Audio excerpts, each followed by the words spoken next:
आज राखी हो आज राखी ले लाई बचन।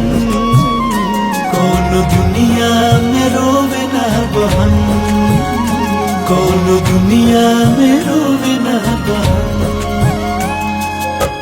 भाई हमारे राखे हाथ पूछा के दुखवा बलैया से हम के बचा।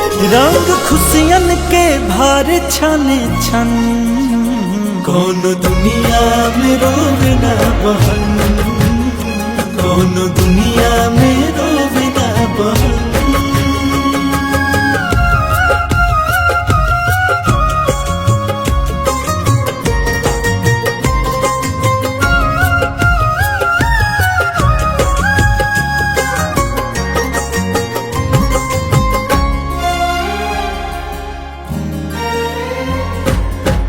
रिश्ता बनल बाहो ऐसने डोर से।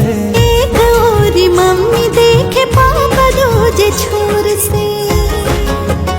घर में भरल रही होवन धन, कौन दुनिया में रोवे ना बहन, कौन दुनिया में रोवे ना बहन।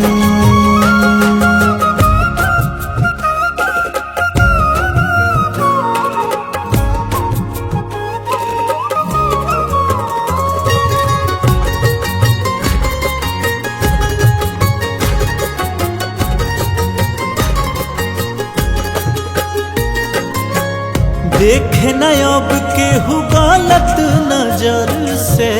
ओहनु होई के हो के टोकरा जिगर के।